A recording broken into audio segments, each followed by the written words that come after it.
सबको गुरु पूर्णिमा की बहुत शुभकामनाएं। आज का जो पर्व अपने मना रहे हैं गुरु पूर्णिमा, पहली बात तो अभी हम सब जिस प्रकार से आप अभी पूजन कर रहे थे, जिस प्रकार से आप लोगों ने सेवा शुश्रूषा करी, मान सम्मान किया, आदर किया, वंदना की, पूजन किया, ये सारा कुछ जिसका हो रहा है वो कोई और है, यहाँ बैठा है वो कोई और है। जिसकी पूजा हम करते हैं असल में उसकी ही पूजा हो रही होती है, चाहे आपका गुरु कहीं हो, चाहे आपका देव कहीं हो, चाहे आपका इष्ट कहीं हो। असल में ये शरीर जो है ना तो ये गुरु है, ना ये शिष्य है, ना ये मतलब इसको पुरुष माना गया है, ना ये स्त्री माना गया है।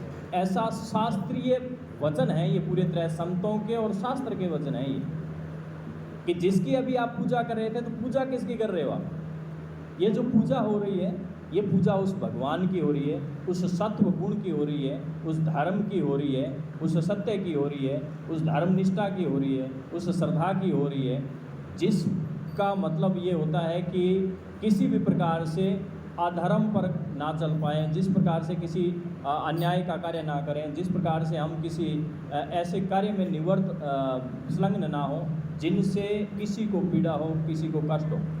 और जिस मार्ग पर चल कर के हम सुख पा रहे हैं, जिस मार्ग पर चलने से मुझे खुशी होती है, उस मार्ग का आप अनुसरण कर रहे हैं और हम अनुसरण के अंतर्गत आपका कुछ मार्गदर्शन करते हैं। उस मार्गदर्शन करने की जो प्रेरणा आपको मिल रही है, जो रास्ता मिल रहा है, वो मिल कहाँ से रहा है? यहाँ से। तो बस पूजा उस सतगुण की है, उस अंदर बैठे हुए भाव की है, ना कि इसकी है। ये बात बहुत गहरी है और ये बात बहुत कम समझ में आती है।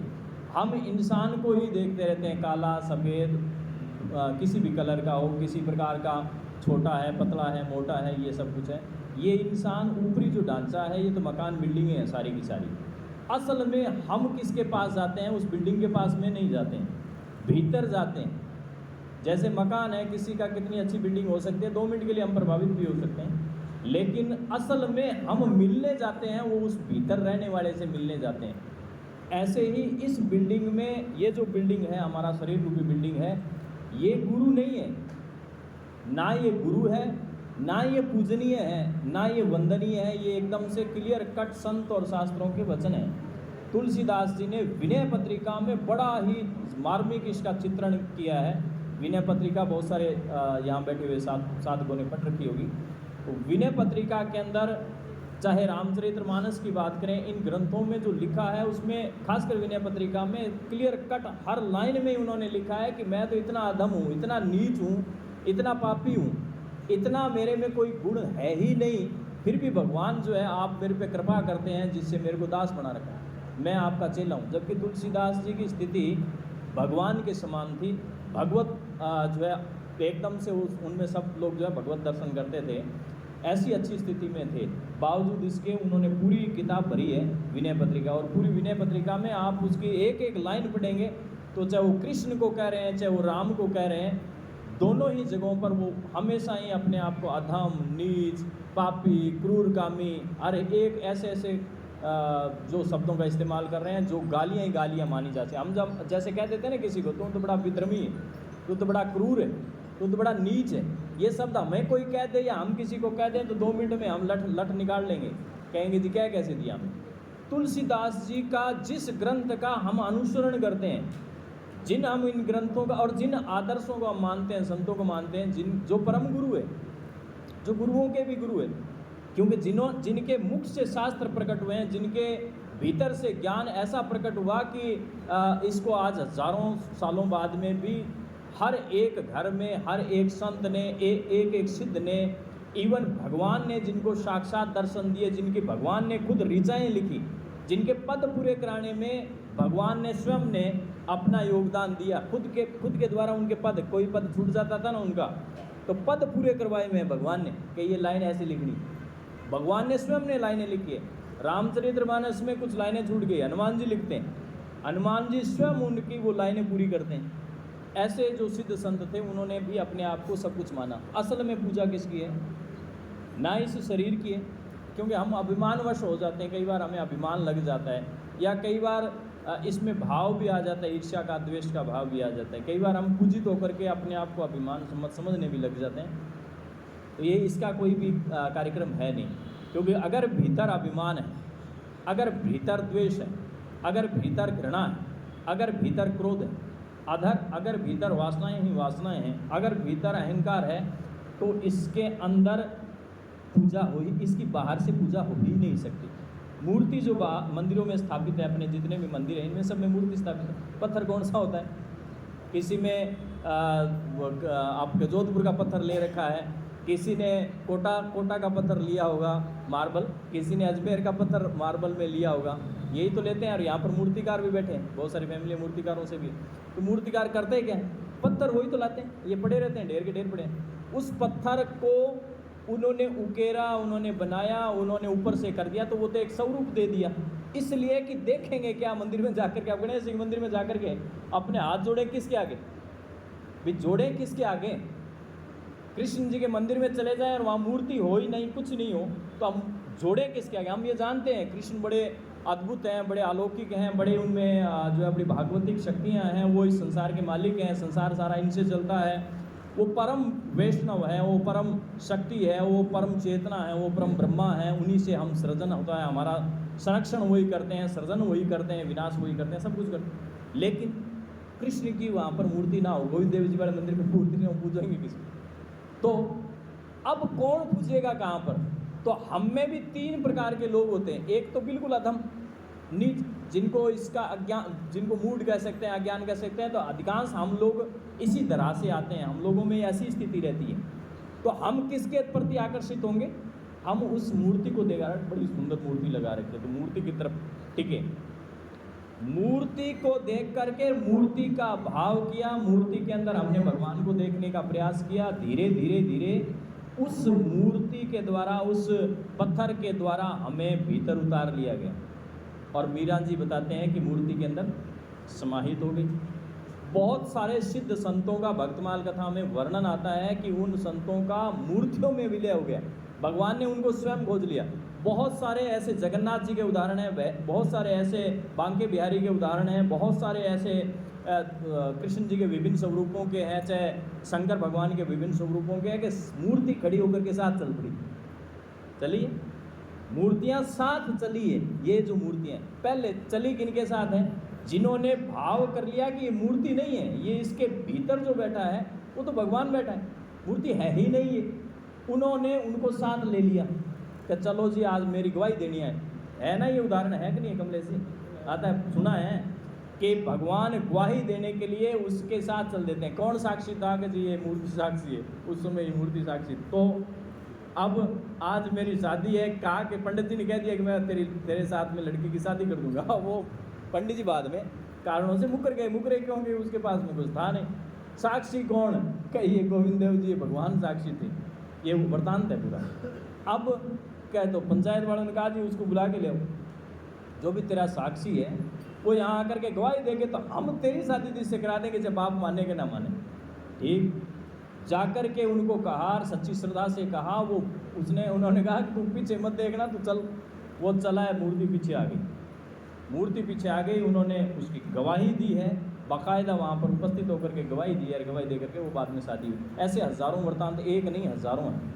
अर्थात मेरा जो कहने का भाव यहाँ पर ये था कि हम जिस चीज़ को देखते हैं ना, या शेखर जी को ये जो देख रहे हैं आप, ये गुरु तत्व नहीं है। इनके भीतर, आपके भीतर, हम सब के भीतर, सबके अंदर एक तत्व, परम चेतना, एक परम ब्रह्मा, एक परम कण जो है विद्यमान है, सबके अंदर ही है। वो जिस समय नहीं होता है तो हम होते ही नहीं। ये शरीर का कोई वैल्यू नहीं। उठाते हैं लोग सफ़ेद चादर उसको उठा करके ठीक ढंग से रख करके, और थोड़ी देर बाद में फेंक फांक करके आ जाते हैं, खत्म कर जाते हैं कहानी को। इसको चला चलो, खत्म हो गया। कौन? तो भीतर वाला गया। भीतर वाला कौन था? जिसको देखा ही नहीं कभी।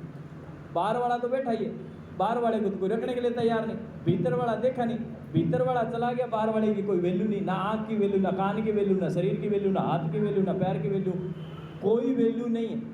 कोई उसको ये कहेगा नहीं कि इसको तो यहीं रहने दो, हम इसकी सेवा करते रहेंगे, कोई नज़दीक नहीं भटकता। हो गया कि इसके अब इसके पास में बैठे कौन? नज़दीक नहीं बैठता। कहने का मतलब गुरु एक तत्व है जिनके भी गुरु विद्यमान नहीं होते। जैसे मान लीजिए किन्हीं गुरु धारण कर रखे हैं, दूर रहते हैं, और देते हैं। आप किसी भी जगह पर जाकर के किसी भी गुरु के अंदर जहाँ पर चाहें आप उसकी पूजा कर सकते हैं। ये आपके माता पिता भी हो सकते हैं, आपका कोई बड़ा बुजुर्ग सदस्य हो सकता है, बशर्ते आपकी श्रद्धा हो। ये कोई भी हो सकता है, पूजनीय कोई भी, जिसमें आपकी आंतरिक श्रद्धा हो, आपको लगता हो कि नहीं ये मेरे लिए पूजनीय, वहाँ आप उसको गुरु मान करके आप उसकी वही पूजा कर सकते हैं। आपका गुरु से 4000 किलोमीटर दूर बैठा है, वो आपके पास में उपस्थित नहीं है, आपका स्वरूप वही होगा। क्योंकि ना तो शकल में, ना सूरत में, ना ही शरीर में गुरु ये है नहीं, और है वो दिखता नहीं। बात समझ में आई ना? है वो दिखता नहीं। जो शिक्षा देता है, जो बोलता है, जो ज्ञान देता है, जो अनुसरण करवाता है, जो आपको मैग्नेट की तरह खींच लेता है, वो तत्व कोई और है, वो ये शरीर नहीं है। इस शरीर में तो 2 मिनट हाथ पकड़े हुए छुड़ा लेंगे लोग, कह गया लो जी छूट गया। पकड़ कौन लेता है? पकड़ने वाले का पता नहीं, पकड़ने वाला भीतर है, और वही गुरु तत्व है, वही गुरु है, वही ब्रह्मा है, वही इस सृष्टि का रचयिता है। उसको शिव कह लो, विष्णु कह लो, नाम कुछ भी दे दो। अब किसी का गुरु अवधेशानंद जी हो सकते हैं, किसी का राजेंद्र दास जी हो सकते हैं, किसी के प्रेमानंद जी हो सकते हैं। हम क्षणिक आकर्षित भी हो जाते हैं। कई बार क्या होता है कि हम जैसे वेशभूषा देख करके, बोलचाल देख करके, प्रवचन सुन करके हम आकर्षित बहुत होते हैं। हमने देखा नहीं ये तो गुरु बनाने योग्य। आपके गुरु बनाने योग्य कौन है? जो आपकी पग पग पर आपकी सहायता कर सके, एक बात, जिससे आप मिल सकें। दूसरी बात, मंदिर वह है कौन सा अपने लिए पूजनीय मंदिर कौन सा है? गणेश मंदिर।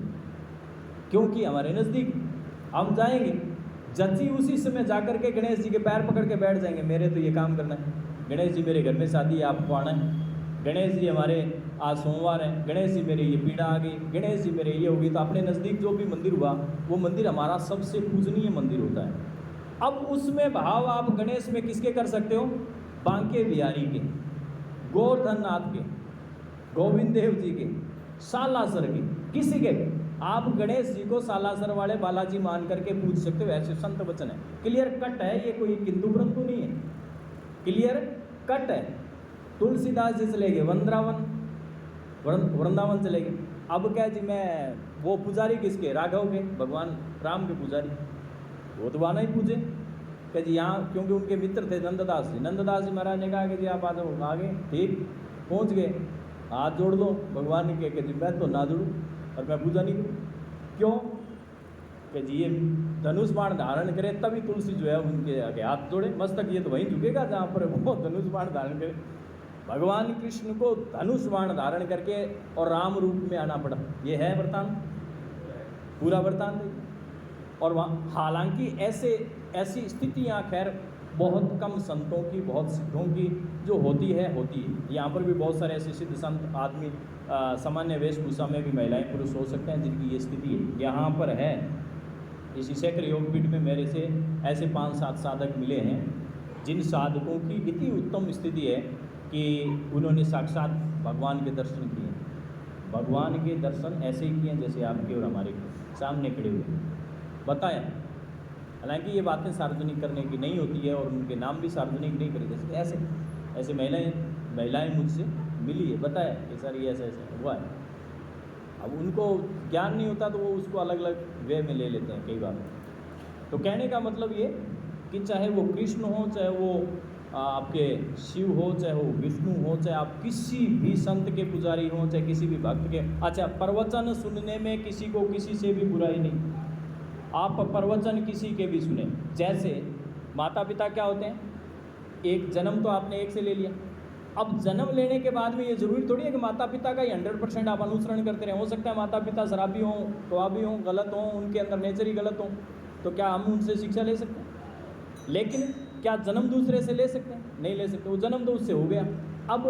अब आप शिक्षा चाहे किसी से भी ले लें, काके से लें, बाबे से लें, बाहर वाले से लें, गुरु से लें, XYZ से, जहाँ से भी आप अपने आप के जीवन का उद्धार कर सकते हैं, जीवन का कल्याण कर सकते हैं, ऐसा हम देखते हैं। ये जीवन में भी ऐसे ही पति पत्नी होते हैं, पति पत्नी है तो एक ही साथ में वर्ण हो गया, ठीक। गुरु वाला रिश्ता भी ऐसा का ऐसा ही है कि गुरु एक वर्ण हो गया, कोई फर्क नहीं पड़ता। आप चाहे दूसरे कितनों कोई पूज ले, आप उनसे शिक्षा पा सकते हैं, गुरु तत्व वही होगा। आपको वैसी की वैसी आपका भगवान वैसा ही कल्याण करेगा। मान लीजिए किसी के हज़ारों किलोमीटर दूर संत बैठे हैं, संत स्वर्ग पधार गए, आपने उनको गुरु धारण कर लिया, गुरु धारण करने के बाद में वो संत है ही नहीं दुनिया में, तो अब गुरु जी के अलावा हम किसी को पूज नहीं सकते, ऐसा नहीं है। गुरु तत्व वो का वो आप किसी में भी देख सकते हैं। आप वहाँ बैठे हुए वो परलोक गए हुए गुरु जी का किसी में भी आप दर्शन कर सकते हैं, किसी के प्रवचनों पर चल सकते हैं, किसी की सत्संगत पर चल सकते हैं, किसी के विचारों पर चल सकते हैं, किसी को पूज सकते हैं। हाँ, भीतर से जो कनेक्शन था वो हो गया। हाँ, ठीक है कि उसमें ज़रूरत नहीं पड़ती कि आपको दूसरे को जाकर के आप माला पहनाएं, ये ज़रूरत नहीं पड़ती। माला पहनाने का मतलब है कि जिस प्रकार से शादी एक के साथ में होगी तो दूसरे के साथ में शादी करने की ज़रूरत नहीं है, लेकिन आप उसके उन अनन्य भक्त हो सकते हैं, उसके अनन्य पुजारी हो सकते हैं, उनके अनन्य आप शिष्य हो सकते हैं। वो आपकी श्रद्धा पर निर्भर करता है, आपको लाभ वही का वही मिलेगा जो होता है। क्योंकि बहुत सारे लोगों में ये संशय बहुत ज़्यादा होता है कि हमने तो गुरु धारण कर रखा है तो हम कैसे जाएं। अब जैसे आज की ही बात कर लें तो बहुत सारे लोगों में ये भाव होता है कि हमने गुरु धारण कर रखा है तो हम कैसे जाएं। गुरु धारण कर रखा है तो क्या फर्क पड़ता है, आपने गुरु धारण कर रखा है, पति दूसरा बनाने की ज़रूरत नहीं है, माता पिता दूसरा बनाने की ज़रूरत नहीं है, बहन भाई रिश्ते नाते जो भी आपके हो गए वो दूसरे बनाने की ज़रूरत नहीं, लेकिन वो कनेक्शन तो एक था, जुड़ गया, हो गया, टॉपिक क्लोज। आप शिक्षा किसी से प्राप्त कर सकते हैं, ज्ञान किसी से प्राप्त कर सकते हैं, ध्यान किसी में किसी का भी कर सकते हैं। जैसा मैंने बताया, गणेश में आप हनुमान जी को देख सकते हैं, गणेश जी में आप शिव जी को देख सकते हैं, गणेश जी में आप जो है संत महात्माओं को देख सकते हैं। आप अपने गुरु का दर्शन अपने गणेश जी में कर सकते हैं कि ये गणेश जी नहीं बैठे, मेरे गुरु जी बैठे हैं, आलो ये श्रद्धा हुई, ठीक है। तो ये तत्व है और इस तत्व का ही आज के दिन महत्व है। और गुरु पूर्णिमा जैसा कि हालांकि अलग अलग मतों के अनुसार अलग अलग है, लेकिन आज का जो दिन है वो हमारे इन वेदों के रचयिता व्यास जी, इन वेदों के व्यास दिवस भी है, व्यास पूर्णिमा भी बोलते हैं, इसका नाम एक व्यास पूर्णिमा है ना। तो व्यास जी के नाम पर है। हालांकि व्यास जी के जो वेद व्यास जी के जो माता थी सत्यवती, उन्होंने छोटी सी उम्र में ही उनको कह, उन्होंने कहा था कि मेरे को भगवान के दर्शन करा दो, तो उन्होंने कहा दर्शन कराने की ज़रूरत नहीं है, आप चलो जा कर के खोजो, करो तपस्या। तो उन्होंने स्वयं ने तपस्या करी और तपस्या भी ऐसी कर दी कि वो सर्वगुरु हो गए। आज सभी गुरुओं के गुरु जो है वेद व्यास है। क्यों हैं सबके गुरु? इसलिए है क्योंकि हम जितनी भी शिक्षाएं ले रहे हैं, जो भी मार्ग का अनुसरण कर रहे हैं, वो सारा का सारा किसका करते हैं? जितने भी संत हैं, जितने भी महात्मा हैं, जितने भी सनातन संस्कृति जितनी भी अगर शिक्षा लेती है तो शिक्षा किससे ले रही है? वेदों से, पुराणों से, उपनिषदों से, इन्हीं से तो ले रही है। इसके अलावा कोई आधार नहीं है, हम किसी से शिक्षा नहीं ले रहे हैं, हम उन्हीं से शिक्षा ले रहे हैं। और उनके रचयिता कौन है? वेद व्यास। वेद व्यास जो है इन सब ग्रंथों के रचयिता डायरेक्ट या इनडायरेक्ट रूप में रहे हैं, चाहे लिखा किसी ने है, चाहे लिखाया किसी ने है, लेकिन भीतर जो उनके तत्व विद्यमान रहा है, जो ज्ञान रहा है, वो सारा का सारा वेद व्यास जी का है। इसलिए गुरु पूर्णिमा पर्व जो है मनाया जाता है और उनके प्रति हमारी श्रद्धा भी रहती है। तो गुरु एक क्या है? तत्व है, ना गुरु शरीर है, ना गुरु किसी का नाम है, ना गुरु कोई ऐसे कह दे कि इसको मान लिया गुरु तो ये गुरु हो गया, ये गुरु नहीं है। वो भीतर वाले तत्वों का अगर अनुसरण नहीं करते हैं तो आप चाहे किसी को XYZ को गुरु मान लें, कोई गुरु नहीं। अच्छा, अब एक आशीर्वाद की बात आ जाती है। तो ज़्यादातर लोग भला चाहते हैं, भला चाहने के लिए गुरु के पास में एक शक्ति होती है, हर एक गुरु के अंदर में शक्ति क्या होती है? यदि कोई उसके माता पिता से भी अगर हम भला चाहते हैं तो भला कैसे करते हैं? माता पिता तभी भला करते हैं जब आप उनकी शिक्षाओं के अनुसार चलते हैं, उसकी कही भी बात का अनुसरण करते हैं, उसके नियम कायदे कानून के अनुसार अगर आप आचरण करते हैं तो वो पुत्र है, वो पुत्री है, वो संतान है, उसके लिए सब कुछ है, उसके लिए वो प्राण भी त्याग देंगे, उसके विरह में भी पागल हो जाएंगे, उसके लिए अपना सर्वस्व अर्पण है और उसको वो अंदर से सब कुछ दे देंगे जो उसके भीतर है। बाहर वाले की बात नहीं करता, संपत्तियों की बात नहीं करता, मैं भीतर वाला सब कुछ देने की बात करता हूँ। माता पिता केवल उसी को ले ही नहीं सकते आप लोग। हम लोग माता पिता से उतना की लेते हैं जितना कि हमें अज्ञानतावश थोड़ी सी समझ आती है। बाकी ज़्यादातर हम माता पिता की भीतर वाली वृत्तियाँ लेते नहीं। माता पिता का जो 60 साल का, 50 साल का, 40 साल का तजुर्बा है, अनुभव है, ठोकरें हैं, किसी के भी हैं, कितने भी बुरे हैं चाहे कितने भी कैसे भी हैं, लेकिन उसके अंदर माता का गुण और पिता का गुण अगर होगा तो वो तो होगा ही होगा। वो चाहे उसके अंदर उसको ज्ञान है, पढ़ा लिखा है, नहीं पढ़ा लिखा है, कड़वा बोलने वाला है, चाहे कैसी भी नेचर का है, लेकिन माता पिता के अंदर भी ये तत्व विद्यमान रहता है। माँ का तत्व और पिता का तत्व, ये दोनों ही सृष्टि के रचयिता क्रम है। जिस प्रकार से गुरु एक तत्व है, वैसे ही माता और पिता भी अपने आप में तत्व है। दोनों का बीज स्वरूप होने से ही ईश्वर हमारी जो है उत्पत्ति होती है, और हमारी उत्पत्ति होती है तभी हमारे में भीतर परमात्मा का अंश आकर के रहने लगता है। हमारे अंदर आता कब है? परमात्मा तभी आता है जब हम लोग, हमें माता पिता मिलते हैं, अन्यथा तो हम सब एक सुसुप्त अवस्था में पड़े रहते हैं। तो माता पिता से जिस प्रकार से आप सब कुछ प्राप्त कर सकते हैं, ऐसे ही गुरु से सब कुछ प्राप्त कर सकते हैं। कब? जब आपके अनुसार नहीं, जब गुरु के अनुसार आप चल रहे हैं। ज़्यादातर मामलों में हम अपने मन की करते हैं। ज़्यादातर मामलों में, जैसे चाहे गुरु है चाहे माता पिता है, दोनों ही स्थितियों में हम अपने मन की, हमारा मन राजी रहता है तो हम कह देते हैं कि ये कर लेंगे। हमारा मन नहीं है तो हम तारक वितारक उल्टी सीधी बात करके, मन राजी करके हम लोग जो उस बातों को मानते नहीं, और मानते नहीं हैं तो इसीलिए हमें वांछित फल नहीं मिलते। मैं कहता हूँ ये मेरे पर्सनल, और हालांकि बहुत सारे सिद्धों संतों के वचन भी है, अक्सर अगर कोई गुरु की बात मान ले और अक्सर अगर माता पिता की मान ले, तो ऐसी स्थिति में उसके जीवन में कष्टों का जो प्रतिशत है वो 50 से 70% कष्ट वैसे ही हट जाएंगे।